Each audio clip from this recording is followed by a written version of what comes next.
자, 오늘은 우리가 방어작용 마지막 시간이죠. 혈액형에 대해서 공부하겠습니다.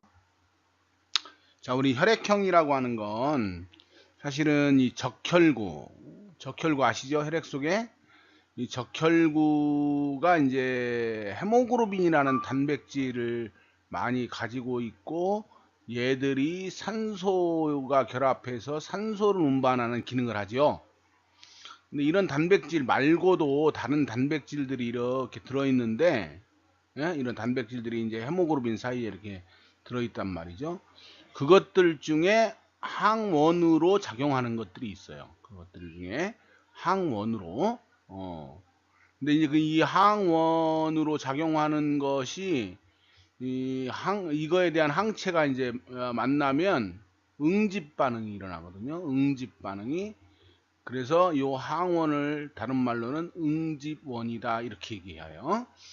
그래서 이제 이 응집을 일으키는 항원이죠. 이 응집을 일으키는 응집원이 무엇이냐에 따라서 혈액형이 결정되는데, 혈액형의 종류는 여러분들이 알고 있는 ABO식, RH식 말고도 또 다른 여러 가지가 있어요. 그런데 그런 단백질들은 많지 않아서 수혈을 할 때 큰 문제가 되지 않기 때문에 우리는 보통 이 두 가지 혈액형만 이야기를 하게 되는데, 자, 먼저 이제 혈액형이 이제 우리가 ABO식으로 갈 때 A형, B형, AB형, O형 이렇게 구분을 하잖아요. 자, 여기서 이제 뭐 항 A 혈청, 항 B 혈청 이런 혈청을 피에 떨어뜨려 가지고 응집이 일어나느냐 일어나지 않느냐를 가지고 우리가 이제 혈액형을 구분을 하게 되는데, 여기 항 A 혈청이란 말은 응집원 A라고 하는, 아까 단백질 응집원이라고 그랬죠. 응집원 A라고 하는 단백질에 대해서 항원 항체 반응을 일으킬 수 있는 항체를 가지고 있는 혈청을 얘기해요. 혈청. 이 혈청이라는 게 뭐야? 혈액 속에 보면 혈구와 혈장으로 돼, 나머지는 혈장이죠. 이 혈장을 뽑아내 가지고 특정하게 이제 어떤 혈장에 들어있는 것 중에 특정 성분만을 혈액의 농도와 같은 농도로, 응? 혈액의 농도와 같은 농도로 특정한 것만 이렇게 뽑아놓은 그런 걸 우리는 혈청이라 그래요. 그러니까 혈청은 혈장의 일부고 농도는 혈장과 같다 그렇게 보시면 돼. 의학적인 용어인데, 그래서 이제 항 A 혈청은 바로 혈장에 있는 거를 뽑아낸 거야. 그러면 자, 아까 적혈구에 응집원이 들어있다 그랬죠? 얘가 항원이라고 그랬지? 항체는 어디 있을까요? 항체는 여기 형질세포라고 하는 백혈구가 만들어서 혈액에 둥둥둥둥 띄어보내는 게 항체라고 그랬지. 그렇죠? 그 혈청 속에는 뭐가 들어있다는 얘기야? 항체가 들어있다는 얘기야. 그렇죠? 이해되죠? 그럼 응집원 A에 대해서 항원항체 반응을 일으키는 혈청, 그런데 응집원 A와 만나면 항원항체 반응을 일으키는 항체를 알파라고 그러고, 얘를 응집소라고 그래. 응? 응집소. 응집소는 항체인 거야. 항체. 응집 반응을 일으키는 항체를 응집소라 그러고, 응집 반응을 일으키는 항원을 응집원이라 그러는 거야. 다시 한번 얘기하지만 응집원은 어디에 있다고? 적혈구에 있고, 응집소는 어디에 들어있다고? 혈장, 응? 그리고 혈청에 들어있다. 정리되죠? 자, 그럼 응집원 B하고 항원항체 반응을 일으키는 건 베타. 두 가지만 여러분들이 잘 이제 아시면 됩니다. 자, 그러면 혈액형이 A형인 사람은 뭐냐면 응집원을 A만 가지고 있는 사람을 A형이라 그래. B를 가지고 있으면 B형, 둘 다 가지고 있으면 AB형, 둘 다 없으면 O형이에요. 자, 그러면 자, A형인 사람은 응집원을 A를 가지고 있고, B형인 사람은 B를 가지고, AB형인 사람은 A와 B를 가지고 있고, O형인 사람은 응집원이 없다 그랬어. 자, 그러면 A형인 사람은 항체를 알파를 가질 수 있을까요? 없을까요? 알파를 내가 가지게 되면 다 응집 반응이 일어나니까 A형의 혈액형인 사람은 어떻게 알파를 가지고 있으면 안 되죠. 안 됩니다. 그럼 응집 반응이 일어나서 혈액이 다 굳어버리니까, 엉겨버리니까 혈액이 이동을 할 수가 없잖아요. 그쵸? 그래서 A형인 사람은 항체를 뭘 가지고 있냐면 알파가 아니라 베타를 가지고 있어요. 베타. 응? 베타. B형인 사람은 당연히 알파 응집소를. AB를 다 가지고 있는 사람은 응집소를 가지고 있으면 안 되죠. 얘는 아무것도 없어. O형인 사람은 응집원이 없기 때문에 알파, 베타 응집소를 다 가지고 있어도 괜찮죠. 혈액이라고 하는 게 이렇게 돼 있다고. 그러면 여기 아까 항예혈청이라고 하는 응집원 A와 결합을 할 수 있는 항체를 가지고 있는 거라고 그랬으니까 얘가 알파가 들어있다는 얘기고 얘는 뭐가 들어있다는 얘기야? 베타가 들어있다는 얘기지. 그쵸? 여기 이 혈청을 떨어뜨렸을 때 응집 반응이 일어나면, 그러니까 여기 지금 응집 반응이 일어났잖아. 그럼 여기에는 응집원 A가 일어났다는 얘기고, 같은 혈액에 지금 항비 혈청을 떨어뜨렸는데 여기는 응집이 안 일어나 있으니까 응집원 B는 없다는 얘기예요. 그러니까 이 사람은 A형인 거야. 마찬가지 이유로 B만 응집이 일어났으니까 B형, 둘 다 일어났으니까 AB형, 둘 다 안 일어났으니까 O형. 어떻게 되는지 알겠죠? 자, ABO식 혈액형 설명했습니다. 여기 보면 응집원과 응집소, 그래서 AB형은 이렇게 A 응집원과 B 응집원을 적혈구에 다 가지고 있고, 응집소 어떻게 혈장에 있다고 그랬지? 여기는 있으면 안 된다고 그랬죠? 아까 설명했던 내용들이 그림으로 잘 나와 있으니까 한번 보세요. 자, 그럼 여기 이제 수열 관계를 한번 볼까요? 수열을. 자, 뭐 같은 혈액끼리야 당연히 어떻게 수열이 가능하겠지. 얘들은 뭐 많이 줘도 돼요. 많이 줘도 됩니다.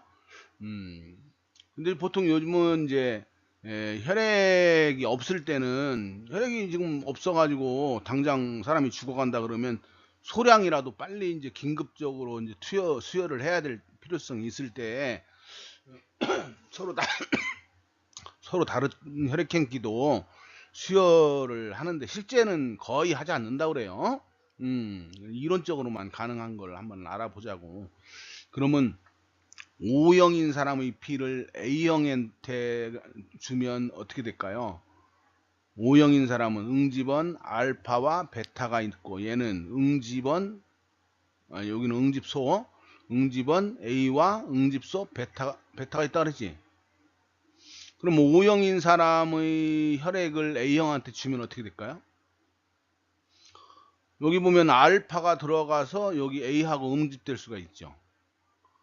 그러니까 혈액 수혈을 뭐 하면 안 될 것 같아. 그죠? 그래서 많이 주면 안 된다고요. 많이 주면 안 되는데, 이게 소량은 가능한 이유가, 우리가 이제 이렇게 혈관이 이렇게 있을 때 여기에 이제 응집원 A를 가지고 있는 적혈구가 이렇게 둥둥 떠가잖아요. 응집원 A가 이렇게 있다고. A가 근데 여기가 항체는 굉장히 많아요. 그러니까 항체가 여기에 막 바글바글하게 베타 항체가 이렇게 들어있는 거예요. 이런데 여기 베타 항체가 항원보다 항체가 훨씬 많아요. 여기 항체가 이렇게 바글바글바글 여기 항체가 들어있다고. 같은 수로 1대1로 들어있는 게 아니에요. 항원보다 항체가, 즉 응집원보다 응집소가 훨씬 많이 들어있다는 얘기입니다. 자, 그럼 어떻게 될까요? 여기다가 O형인 P를 넣어주면 알파, 베타가 막 들어가죠? 그러면 어떻게 돼요? 여기서 만나면 응집 반응이 일어나고, 여기서 만나면 응집 반응이 일어나고, 만나는 데는 응집 반응이 일어나겠지만 군데군데서 응집 반응이 일어나니까 전체적으로 혈액이 흘러가는데 큰 문제가 없어.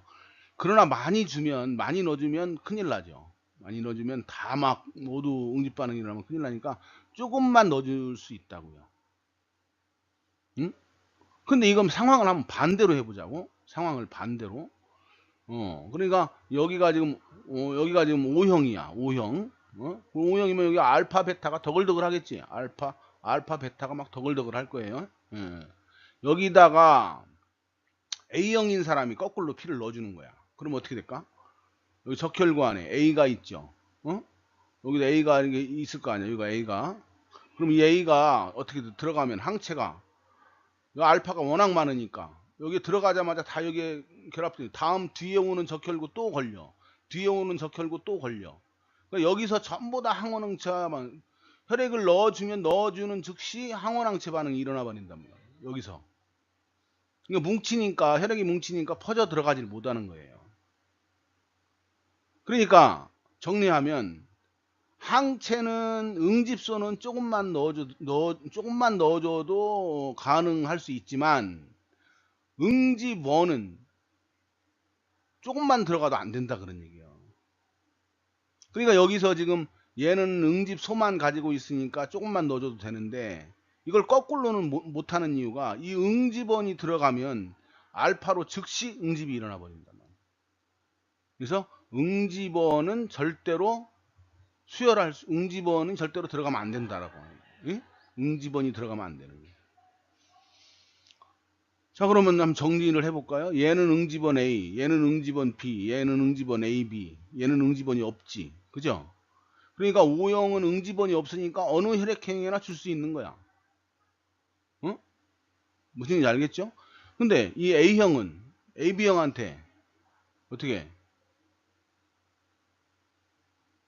여기 응집원 A는 얘도 원래 응집원 A가 있잖아요. 그렇죠? 근데 얘는 어떻게 된 거야? 안에 항체가 알파 베타가 없지? 없어. 응집을 시킬 수 있는 항체가 없다고. 그러니까 A를 넣어줘도 아무 문제가 없다고. 그러나 거꾸로 들어가면 어떻게 돼요? 여기 있는 응집원 B가 여기 있는 베타하고 응집원을 넣어주는 효과가 생기니까 이 거꾸로는 안 된다 그 말이에요. B형도 마찬가지 원리예요. 이해되죠? 그래서 AB형은 모든 사람으로부터 혈액을 수혈을 받을 수 있는 만능 수혈자죠. 만능 수혈자. 응? O형은 누구한테나 줄 수 있는 만능 급혈자라고 그래. 예? 피를 주는 사람을. 자, 다음은 RH식 혈액형입니다. 자, 요 RH식 혈액형을 보면 자, 붉은 털 원숭이가 지금 여기 있는데 붉은 털 원숭이가 가지고 있는 적혈구가 있어요. 이 적혈구에 항원이 있겠죠? 이 적혈구를 토끼한테 넣어주는 거야. 응? 그러면 토끼가 어떻게 돼? 이거에 대한 항체를 만들겠지? 그래서 여기 항체를 가지고 있다고. 토끼 혈액을 채취해가지고, 원심 분리를 해. 원심 분리라고 하는 건 빙빙빙, 요런 유리기구 안에 넣고 얘를 빙빙빙 돌려, 옆으로. 응? 그러면 어떻게 될까요? 이해가 잘 안 가시는 분들 위해서 여기다 이런 통 안에 혈액을 이만큼 넣고 얘를 빙빙 여기를 중심으로 해가지고 이 축을 돌리면 얘가 돌 거 아니에요. 그렇죠? 돌면 얘가 원심력을 이 안에 있는 물질들이 원심력을 받으니까 무거운 것들은 멀리 해서 가라앉고 가벼운 것들은 멀리 못 가니까 이 위에 이렇게 뜬단 말이죠. 그렇게 되면 저 밑에 있는 건 무거운 거, 위에 있는 건 가벼운 건데 혈액을 보면 혈구가 무겁고 혈장이 가벼우니까 위에 뜬단 말이야. 혈장. 그러면 여기 혈구 안에는 적혈구도 있으니까 여기에 뭐가 들어있다는 얘기예요? 응집원이 들어있다는 얘기고. 그렇죠? 혈장에는 응집소가 들어있다는 얘기지. 즉 여기에 항체가 들어있다는 얘기지. 지금 여기 있는 이게 항체죠. 항체. 예? 요 항체만을 뽑아내.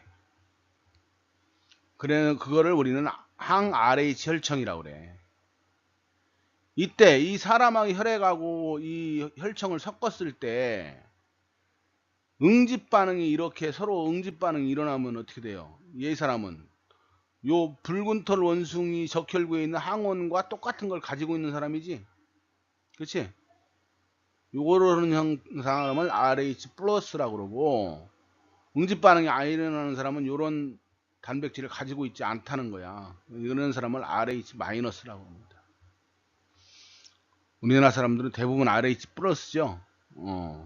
그러니까 RH 플러스인 사람을 RH 마이너스한테는 피를 주면 돼, 안 돼? 아까 뭐라 그랬어? 응집원이 들어가면 안 된다 그랬지? 얘는 항원을 가지고 있으니까 이리 주면 안 되고, 얘는 항원이 없으니까 이리 줘도 되죠. 응? 플러스는 마이너스한테 줄 수 있지만 마이너스는 플러스한테, 아니, 플러스는 마이너스한테 줄 수 없지만 마이너스는 플러스한테 줄 수 있다고. 자, 저가세포증에 대해서 한번 알아볼까요? 이제 RH 마이너스인, 여기 RH 마이너스인 어머니하고 RH 플러스인 아버지가 결혼해 가지고 RH 플러스인 아이를 임신했을 경우에 이 저가세포증이 되어서 아이가 사산될 수가 있는데, 그 원리를 한번 보자고요. 자, 아이가 임신이 됐는데 RH 플러스인 아이가 아까도 얘기했지만 적혈구에 뭘 가지고 있다고? 항원이 있다고 그래서. 그런데 엄마는 RH 마이너스니까 항원이 없죠. 없어.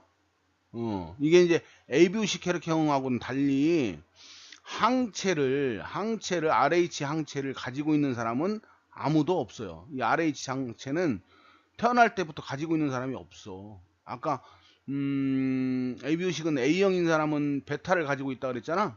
아니, 근데 이 RH 항체는 가지고 있는 사람은 아무도 없어. RH 항원을 가지고 있는 사람이 플러스, 없는 사람이 마이너스야. 그걸 아셔야 되는데, RH 마이너스면 얘는 항원도 없고 항체도 없는 상태예요. 그런데 태아의 적혈구가 엄마한테 가는 경우가 있다고. 언제? 탯줄에 무슨 탯줄이 일부가 손상돼 가지고 태아의 혈액이 엄마한테 흘러 들어가게 되면 엄마가 어떻게 돼? 예? 엄마가 이 적혈구가 몸 안에 들어오면 엄마가 항체를 만들게 되죠. 이런 항체를. 근데 이제 요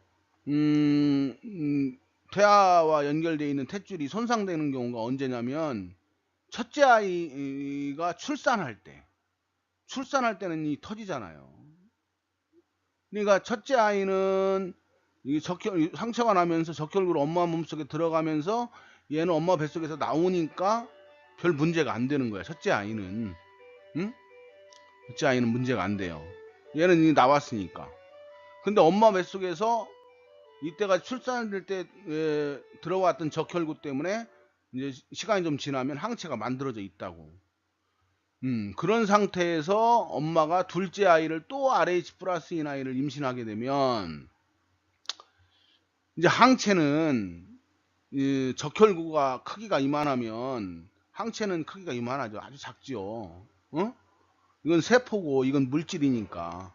항체는 물질이니까 이건 작고, 적혈구는 세포니까 커요. 그러니까 이 큰 적혈구 같은 경우는 혈관이 터지거나 해야만 엄마한테 이동하는데, 이 항체는 작기 때문에 엄마와 태아가 물질 교환을 하잖아요.